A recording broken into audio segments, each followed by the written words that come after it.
Muy buenas tardes, bienvenidas al grupo de estudio del Solo a tu Perro, 16 de agosto del 2025. Estamos aquí, 3 países, América Latina al completo. Gracias por estar. Estamos retrabajando este artículo largo, interesantísimo. O sea, que yo cada vez que lo veo más interesante y absolutamente lleno de información de Marta Gaxi. Después de todo, ¿qué valor tiene eh, el modelo del perro para examinar las habilidades sociocognitivas humanas? Lo comentamos bastante la semana pasada en las 2 sesiones que tuvimos. Y la tarea era, bueno, primero acabarlo porque era muy largo y luego ver si alguna quería profundizar en alguna parte mirando bibliografía que tuviera que ver o cualquier otra cosa que hubieran hecho con el texto. Yo hice mi tarea. Veo que tú también, Caro. Si quieres, cuéntanos tú primero tu experiencia de lectura. Vale. Es que el artículo, como bien dices tú, tiene tantísima información que es como meterte a nadar y indagar. Pero lo bonito es que, como bien comentaste en alguna oportunidad, varios de estos artículos ya los hemos trabajado.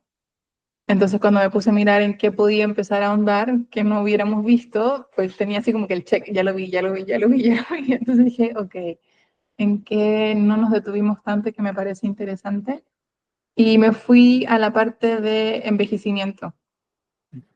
Perro viejo, humano viejo, o algo así creo que menciona en el artículo. Y por ahí revisé los dos artículos más importantes que se mencionan y me fui al estudio 1 que dice Neurodegenerative Change in Aged Dog's Brain, como el perro como un modelo del envejecimiento humano. Y este artículo, la verdad es que lo que hace es citar como varios años de estudio de similitudes entre los cerebros envejecidos de los perros y de los humanos. Y habla un poco acerca de la atrofia cortical, que esto se ve también como deteriorado visiblemente en perros desde los 8 a los 11 años más o menos, una edad similar si que se hace la homología a la parte humana. Después habla de una reducción significativa en el número de neuronas, que también se ve en la parte humana, y una disminución de la neurogénesis, correlacionada con este deterioro cognitivo que tienen los perros y que tenemos también los humanos. Y la famosa acumulación de las placas beta amiloides, que también se habla mucho en el Alzheimer humano, y que se ha visto que hay una condición en perros que es el síndrome de disfunción cognitiva, que también las presenta. ¿Qué más revisé en ese estudio? Bueno, daños vasculares que también se ven tanto en los cerebros de perros como en los de humanos. Y claro, este estudio permitiría de alguna forma también ver el envejecimiento del cerebro del perro como algo similar a lo que sucede en el envejecimiento del cerebro de los humanos. Y de aquí destacar como qué cosas podemos empezar a mirar nosotros como signos de deterioro temprano cognitivo en perros, como aplicado a la parte conductual, que es lo que nos gusta a nosotras.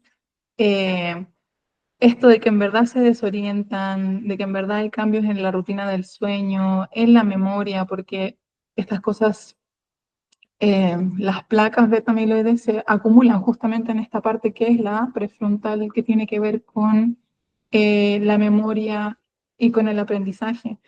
Entonces, empezar a mirar un poco más eso, porque siento que en muchas oportunidades al perro viejo como que decimos, ¿sabes? Y no nos empezamos a fijar o a mirar que muchos de sus cambios de conducta tienen que ver con el envejecimiento y darle un poco como esa vuelta, ¿no?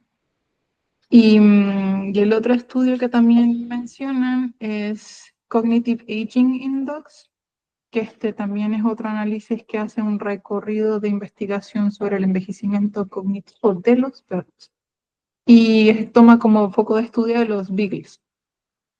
Y habla básicamente de también cómo muestran este tipo de, esta raza de perros en particular, una disminución en las funciones del lóbulo prefrontal, que es la de la memoria, el trabajo y el aprendizaje.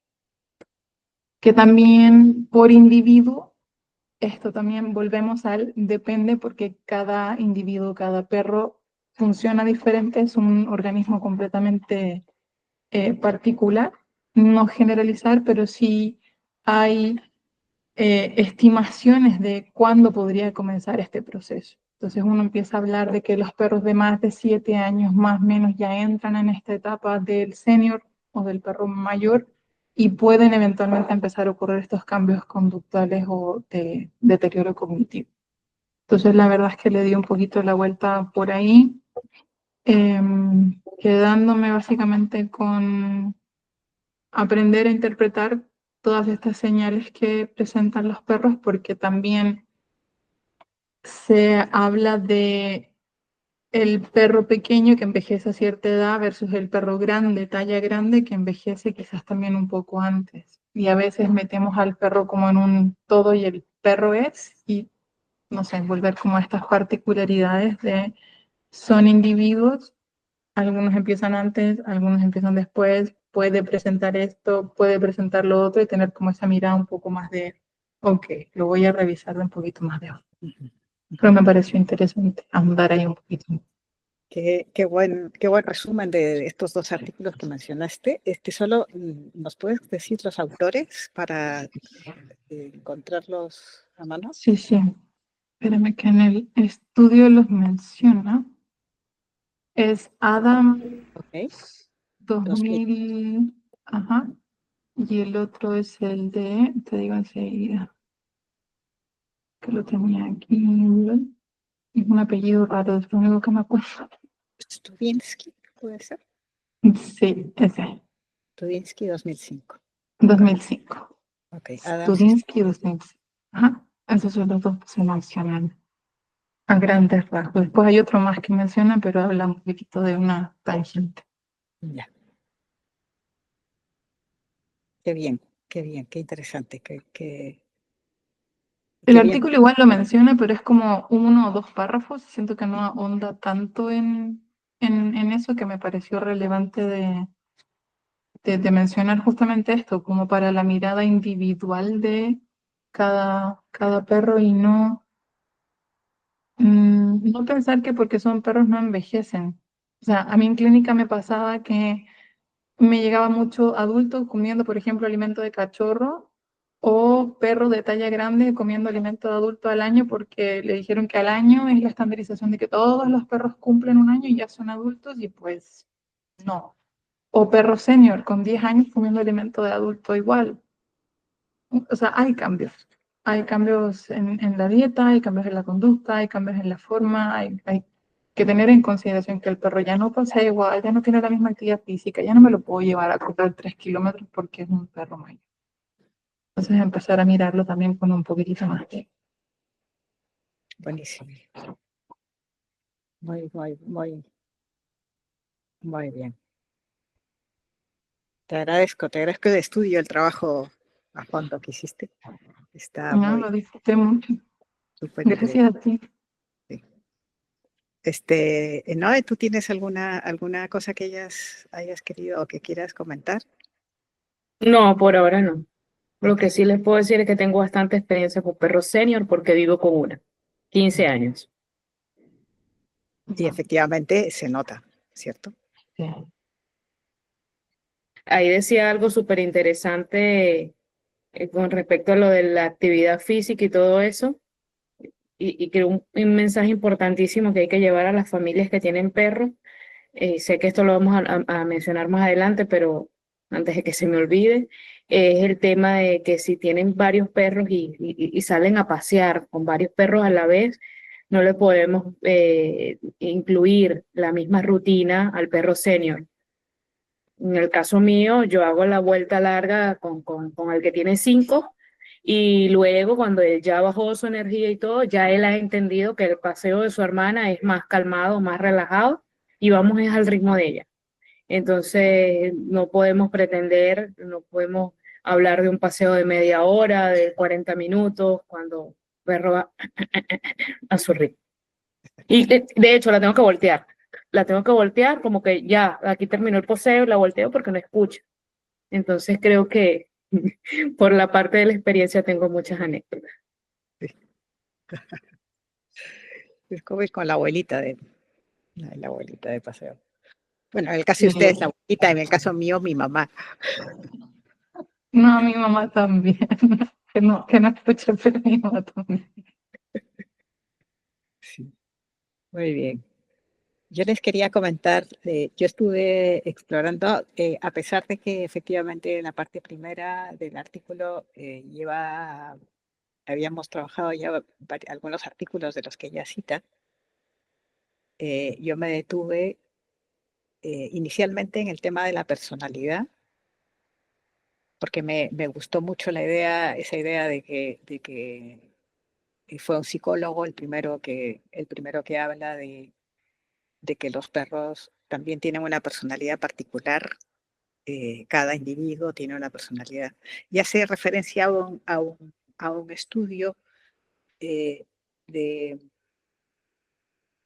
hecho por este autor se llama Gosling, del año 2003, em, donde lo que ocurre es que es un estudio hecho con encuestas a los tutores, ¿no? Entonces, siempre que se hace un estudio a partir de encuestas, que es la interpretación que hace el tutor de la temperamento o personalidad de su perro, em,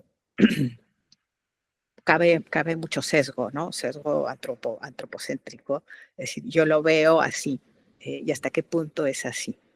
Pero lo curioso de este estudio que él hace, y esta es la afirmación que dice, es que no se trata solo de ver qué es lo que dice el tutor sobre su perro, sino también cruza la información de distintos observadores sobre el mismo individuo.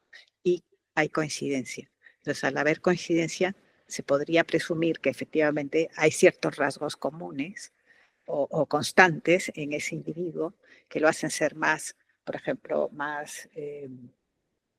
tiene un estilo de afrontamiento de una manera particular, o es más, no sé si le llamaba amistoso, o más abierto, más extrovertido, usa la palabra extrovertido como rasgo de temperamento. Entonces, este concepto, por ejemplo, de extroversión me recordó el planteamiento que tiene el cisne negro cuando hace la distinción de los perros por perfiles, que según su propio temperamento, su propio carácter, su propia personalidad, podríamos decir, y pone este cuadrante, el cuadrante que usa el cisne negro es entre introversión, extroversión, bajo arousal, alto arousal, es decir, nivel de activación bajo, cuando se activa poco, o nivel de activación alto, cuando se activa mucho, que no es lo mismo que el nivel de reactividad, que es temporal,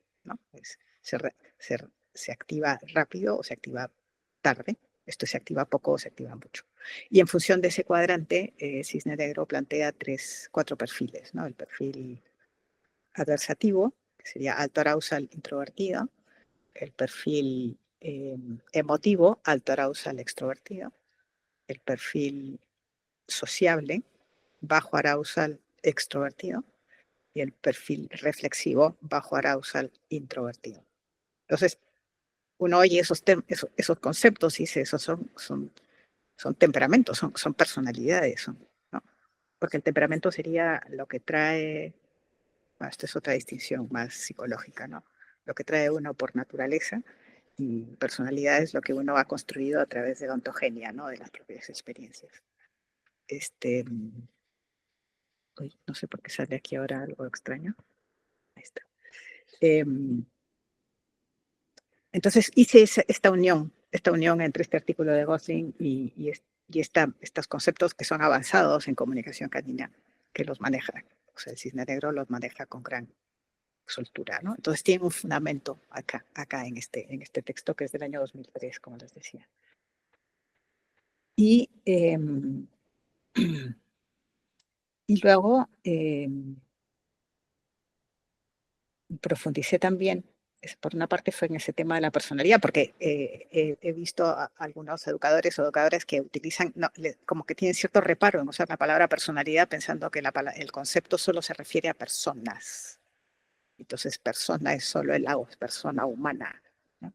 Y sin embargo, ya está dentro de un ámbito científico, está aceptado que se hable de personalidad en perros también.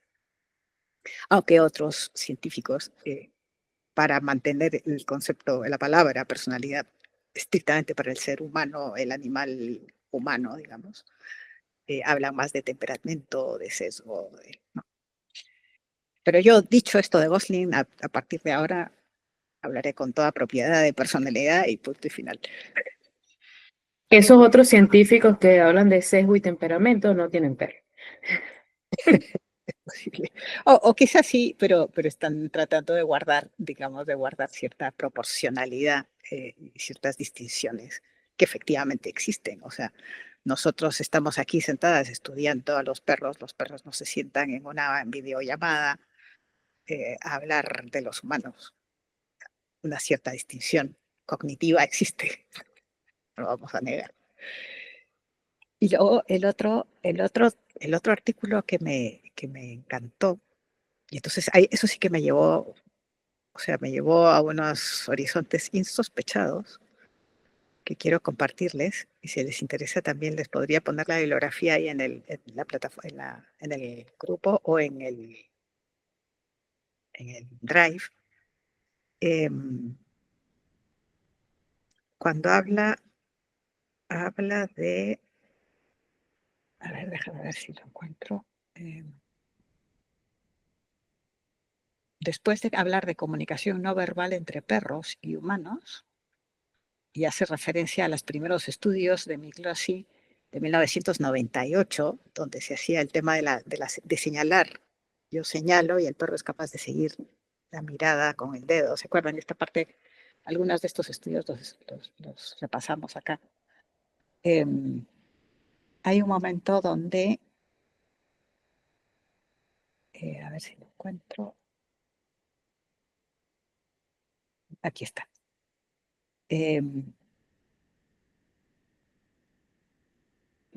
Donde lo que se estudia, estos son los iniciales de cómo existe esta comunicación. A través de las señales, el perro es capaz de entender señales corporales, verbales y miradas del humano. Y hay comparaciones si los chimpancés o qué tipo de mono sabe hacer esto y qué tipo no, y si los lobos lo hacen o no, y si los gatos lo hacen o no, etcétera. Hay mucha etología comparada. Pero la idea de fondo que ella está estudiando en este pequeño apartado es si se puede decir que el perro tiene capacidad de entender el estado mental del humano. Es decir, si el perro puede no solo entender nuestra emocionalidad, sino poder prever el futuro de acuerdo a cómo nos sentimos nosotros, ¿no? Cómo vemos nosotros el mundo. No sé si me explico bien. Entonces yo quise profundizar en ese concepto de estado mental, ¿no? Que es porque dicen que el saber reconocer el estado mental del otro, de la alteridad, no solo el propio, no solo cómo estoy yo, sino cómo está el otro y actuar en consecuencia, es uno de los signos que, según se decía antes, nos hace a los humanos ser humanos y nos distingue de todo el resto del reino animal, ¿no? Entonces, esta distinción tan radical que hay en ciertas concepciones, yo diría ideológicas más bien, ¿no? Decir que el humano es el rey de la creación y debajo de nosotros está todas las todos los seres a los que nosotros tenemos que proteger y dominar, ¿no? Y uno de los rasgos científicos para fundamentar esta mirada, es decir, solo nosotros tenemos la capacidad de la alteridad de poder entender al otro como otro y poder tomar decisiones con respecto a lo que el otro está pensando y sintiendo. Y con respecto a lo que el otro sabe. Entonces, la respuesta es que no es tan así. Es decir, que el perro tiene capacidad, parece. Entonces, esto lo trabajan los autores que ella cita, que es a los que yo fui a estudiar.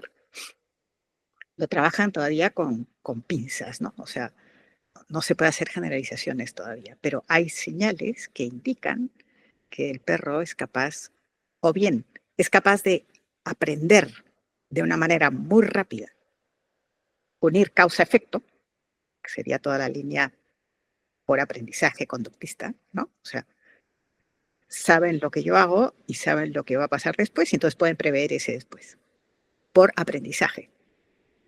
O no por aprendizaje, sino porque son capaces de ponerse en mi lugar.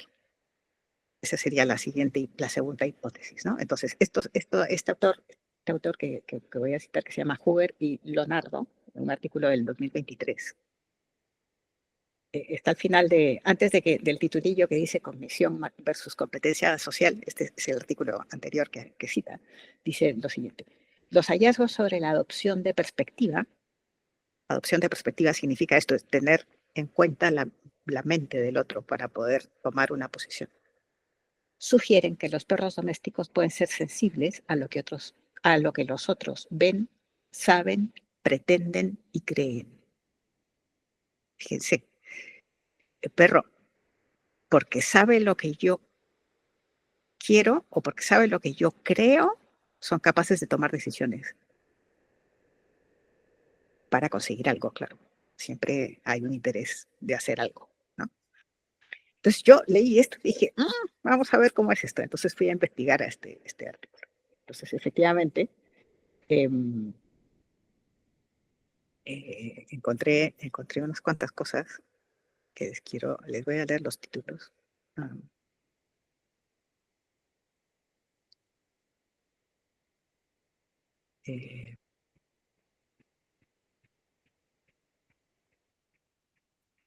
Canine Perspective Talking. Es el artículo de Huber y Leonardo. Y entonces, aquí lo que dicen es que recogen distintos textos, distintos estudios que se han hecho que van en esta dirección de la teoría, esto se llama teoría de la mente, donde el perro es capaz de entender, eso, teoría de la mente es lo que resume esta propuesta de decir el perro es capaz de ponerse en el lugar de la mente del otro y tomar decisiones con respecto a eso. Y uno de los experimentos que recoge en ese artículo, que son los que recuerdo, uno es, por ejemplo, lo que llaman la mirada geométrica. Y el perro es capaz, si yo estoy mirando un objeto que está escondido detrás de una pared, el perro es capaz de seguir mi mirada hacia el objeto, hacia el objeto que está escondido, atravesando la pared. Es decir, él sabe que yo no estoy mirando la pared, sino que estoy mirando lo que está detrás. Eso se llama la mirada geométrica. Y entonces el perro sabe que se tiene que cambiar de perspectiva para poder ver lo que yo sé que está ahí detrás y que él no ve. ¿Sí? A mí esto me parece notable, o sea, me parece increíble, ¿no? Ese sería una de las pruebas que tiene. Y la otra es, a ver si me acuerdo, la otra es...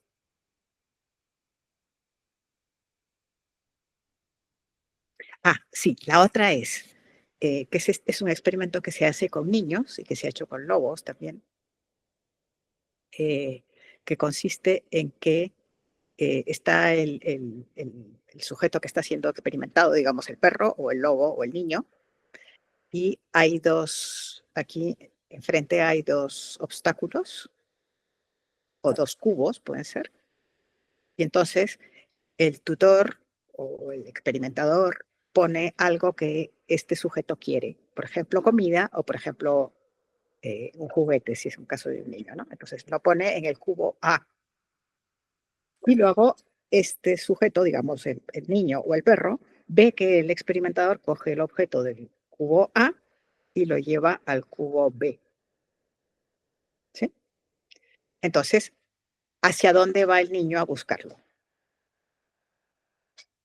O el perro. Entonces dice, solo esta primera parte del experimento es hacia dónde va el niño. Entonces el niño tiende a ir al cubo a donde lo vio poner la primera vez, aunque vio que lo cambiaron, pero él va al cubo A. En cambio, el perro va al cubo B, el lobo va al cubo B. Entonces, lo que pasa es que entonces hacen más complejo el experimento porque ponen entonces a dos observadores humanos. Entonces, hacen la misma operación delante de un observador humano, que puede ser el tutor, por ejemplo. Entonces, el tutor está mirando que va del cubo A al cubo B. Entonces, cuando sale y vuelve a entrar, y entonces le da la indicación a su perro, porque está amarrado, da indicación de que vaya al cubo A. No, perdón, que vaya al cubo B porque está en el cubo B. Entonces el perro obedece al tutor y va al cubo B. Hacen lo mismo y le dice que vaya al cubo A. El tutor que sabe que está en el cubo B, que vaya al cubo A. Y dice, no, voy al cubo B. Porque sé que tú sabes y me estás diciendo lo que no es. En cambio, si el experimentador, el tutor, está fuera, y, o sea, ve que lo ponen en el cubo A, pero está fuera y no observa que lo pasan al cubo B, si entra ese experimentador y le dice al perro que está en el cubo A, y el perro vio que está en el cubo B, pero su tutor le dice que está en el cubo A, va al cubo A porque, porque piensa, a ver si lo digo bien, porque, porque sabe que el tutor, porque se fía más del tutor que lo vio en el cubo A, entonces se fía y va, porque sabe que en su cabeza está en el A, aunque realmente está en el B, porque lo vio. No sé si me expliqué, pero lo que quiero decir es que el perro toma la decisión de acuerdo a lo que sabe el tutor, no a lo que vio. Y por una cuestión de vínculo y confianza también puede ser. Puede ser por confianza, también puede ser por confianza. Pero es una cosa rara, porque el niño también tiene confianza y no lo hace. Había una parte del artículo que habla esto de las señales también, que decía que en algunas oportunidades los perros se fían mucho de las señales que emitimos nosotros los humanos y que a veces no actúan por algo que realmente sepan que es así, sino que se confían mucho y en muchas oportunidades eso, como que pierden un poco su parte instintiva por guiarse y confiarse de las señaléticas que les emitimos nosotros. Entonces también es súper interesante mirarlo ahí. Entonces, lo que pasa es que como dice Noé, entonces puede ser o como dices tú, no puede ser por pura confianza, pero hay algo que está detrás en su cabeza que le hace confiar. De si sabes o no sabes. Esa es la propuesta que hacen Uber y Leonardo. Abren como esa puerta, ¿no? Porque ven que ellos están tratando de abrir la puerta de decir que el perro, es posible que en el perro haya más teoría de la mente, más capacidad de ponerse en lugar de nosotros, de lo que nosotros pensamos antes. O sea, nosotros todo lo podemos resolver diciendo esto es puro aprendizaje, pero hay algo más que el aprendizaje. Es lo que están tratando de proponer ellos, ¿no? Listo, hasta ahí mi exploración en este texto. Dime, Noé. Tengo cosas que decir. Con respecto a lo de la confianza, si no existiera esa confianza, para nosotros sería un poco más complicado todo lo que hacemos, porque a pesar de que utilizamos el refuerzo positivo y hacemos muchísimas cosas, tenemos que ganarnos la confianza y tenemos que empatizar con el perro para poder lograr lo que queremos en ciertas ocasiones enseñar. Y sí, definitivamente, cuando le estás enseñando a un perro, por ejemplo, a acostarse, que ya le enseñaste a sentarse, que es algo más fácil y eso, y el acostarse es dejarse llevar a todo lo que tú estás transmitiéndole y para que haga, hasta que finalmente lo hace y luego allí vas reforzando. Entonces me imagino que aquí el hecho de está aquí, aunque esté allá, ya va, estoy aprendiendo y me dejo guiar por alguien que estoy siguiendo instrucciones, más no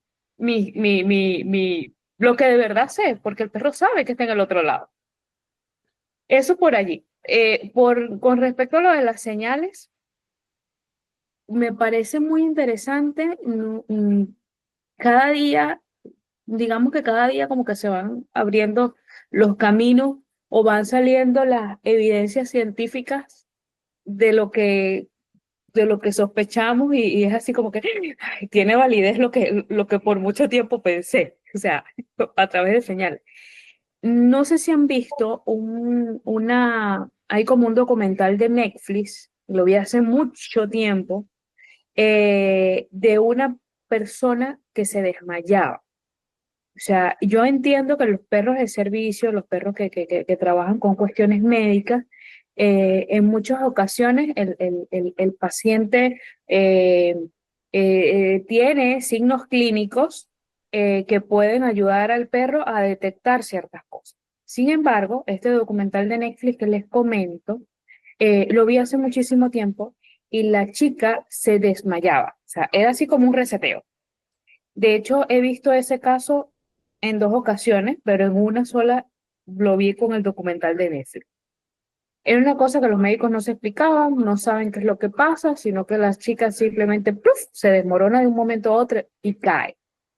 Este, la chica tenía un perro, creo que era algo así como un border, pero mestizo, algo por allí. Y el perro empezó a notar, empezó a predecir el evento que le estaba pasando a la muchacha. Eh, un perro sin entrenamiento, un perro incluso creo que mestizo, empezó a predecir lo que estaba pasando y la muchacha empezó a hacer una conexión con el perro, donde, o sea, como que la alejaba de un lado para que no se cayera en ciertas ocasiones, en cuestiones donde pusiera en peligro su vida, su integridad física. Entonces, finalmente el perro se lo llevaron a entrenar para poder certificar, creo que el caso estaba en Canadá, en algún país de estos, y el perro lo llevaron a entrenamiento para poder pulir todas estas habilidades que tenía con la muchacha y que de verdad, efectivamente la muchacha necesitaba el perro. Entonces, efectivamente, allí, ¿cómo ven ustedes el hecho de que un perro que no había recibido ningún tipo de entrenamiento podía predecir? Claro, no saben, de hecho los médicos no saben, lo que me pareció interesante de este documental y viéndolo, yo vivo con una psicóloga y la psicóloga tuvo un caso similar. Y entonces no era, después de tanto, no era una cuestión a nivel físico, sino que era una cuestión como unos picos de estrés que ¡fuf! Entonces, como el perro, o sea, empatiza, siente, como dice, a través de los sentidos, qué es lo que está pasando algo y actúa en consecuencia de. Entonces, para mí, esas señales, y que por ejemplo salga en un documental de Netflix y haya alguien estudiando y haya alguien que se dé cuenta que hay un perrito mestizo sin ningún tipo de preparación que está detectando este tipo de cosas, para mí son las señales más maravillosas que pueden existir.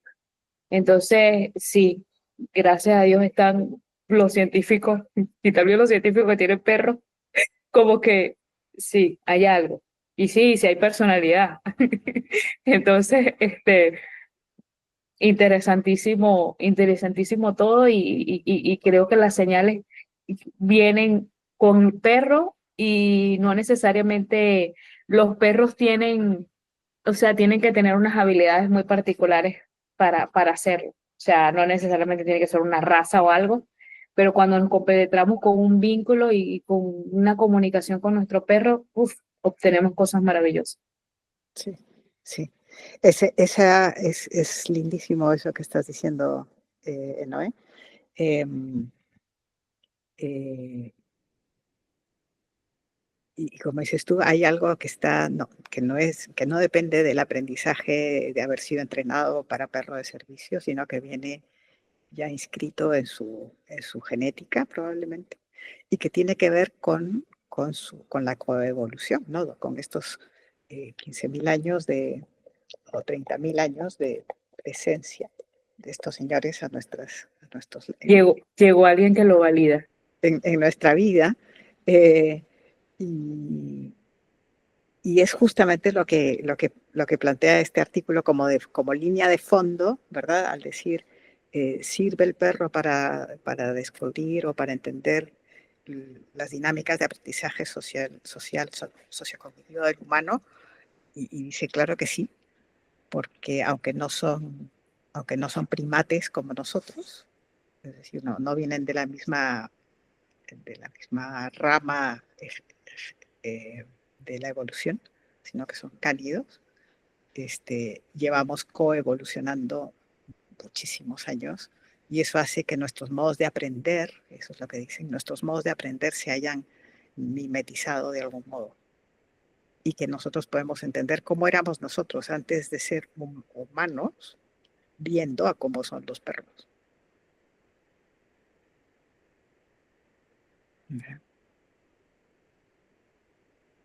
Y también es muy bonito eso que ha señalado Noé de la satisfacción de encontrar que ciertas cosas que uno descubre por trabajo, por experiencia, por sentido común, luego van siendo eh, validadas eh, por los científicos, ¿no? Por los trabajos más sistemáticos de observación y de experimentación. Eso es increíble. Está bueno, bueno. Bueno, y otras dos cosas tengo por aquí que contarles. Hice también una investigación sobre dos textos que aparecen,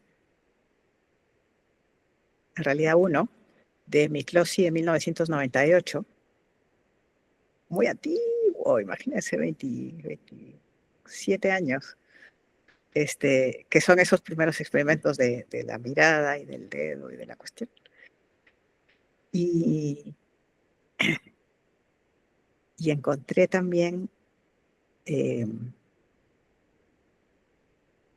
texto que viene en un libro que se llama, hay una revista, o más que una revista, una publicación que se llama Advances in the Study of Behavior, Avances en el Estudio del Comportamiento, que empezó en 1965 a publicarse, y cada año, a partir del 70 más o menos, hasta hoy, cada año publica un tomo.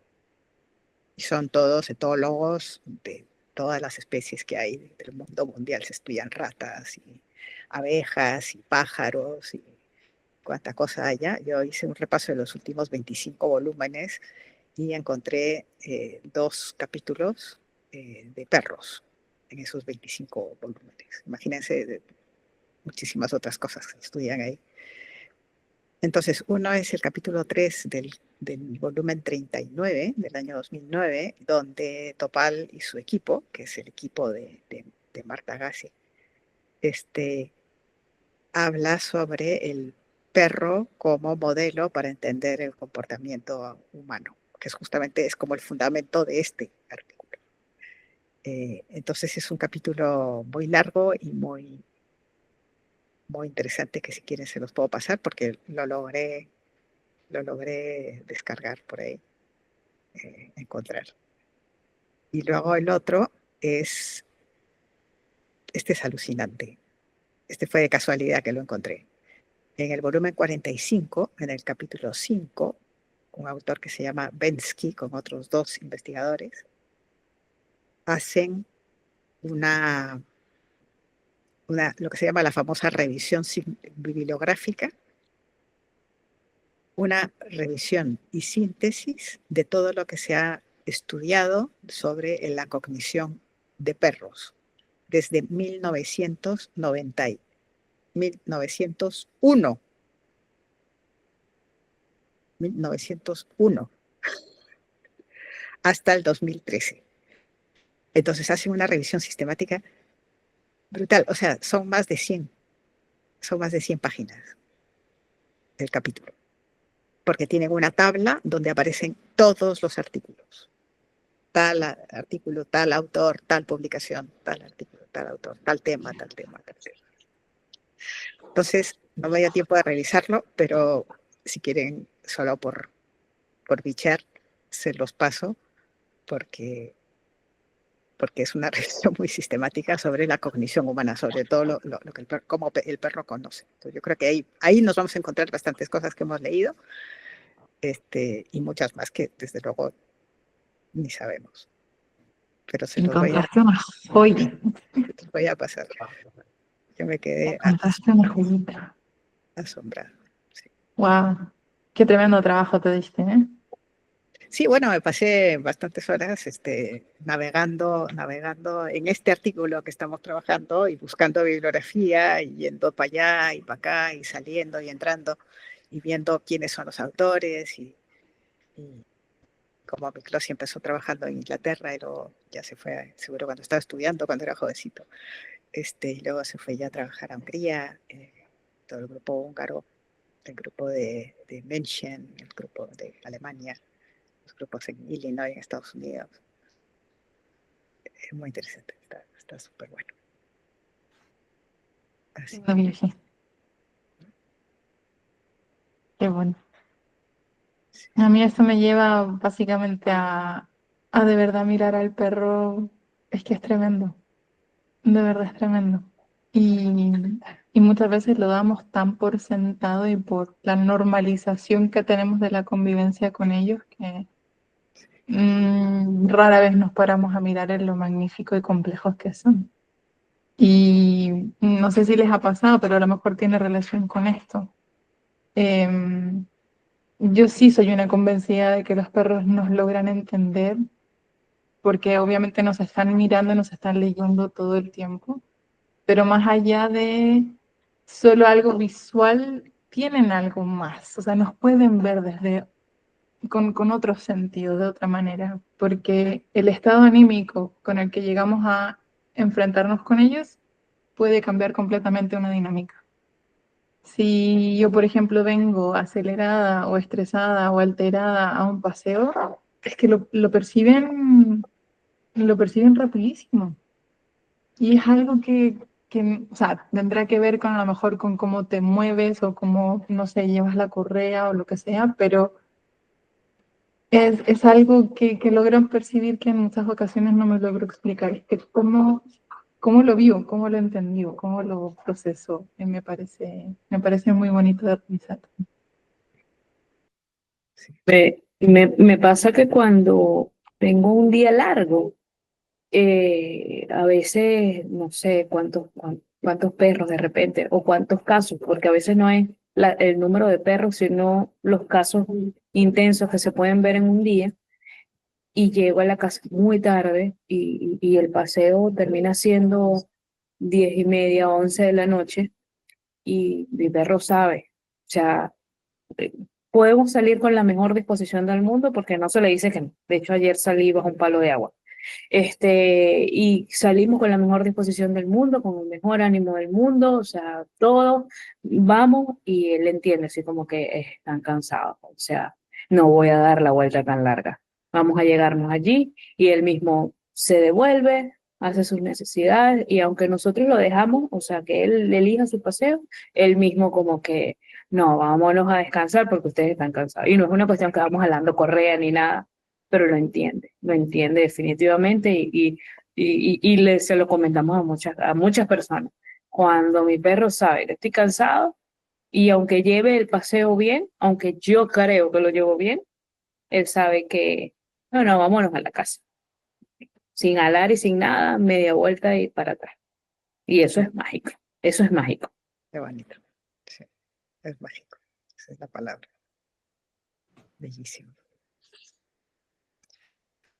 Bueno, chicas, empezamos tarde, pero es la 1, así que la 1 acá por lo menos, allá no sé cómo andan las horas. Si quieren, acabamos ahora. Muchísimas gracias. Tenemos que pensar ya un texto para la semana próxima. De aquí al lunes tendríamos que tener ya algo preparado y previsto. Yo encontré uno muy, muy bonito sobre las Salud. es un artículo fácil de leer sobre las vibrisas, Los los bigotes.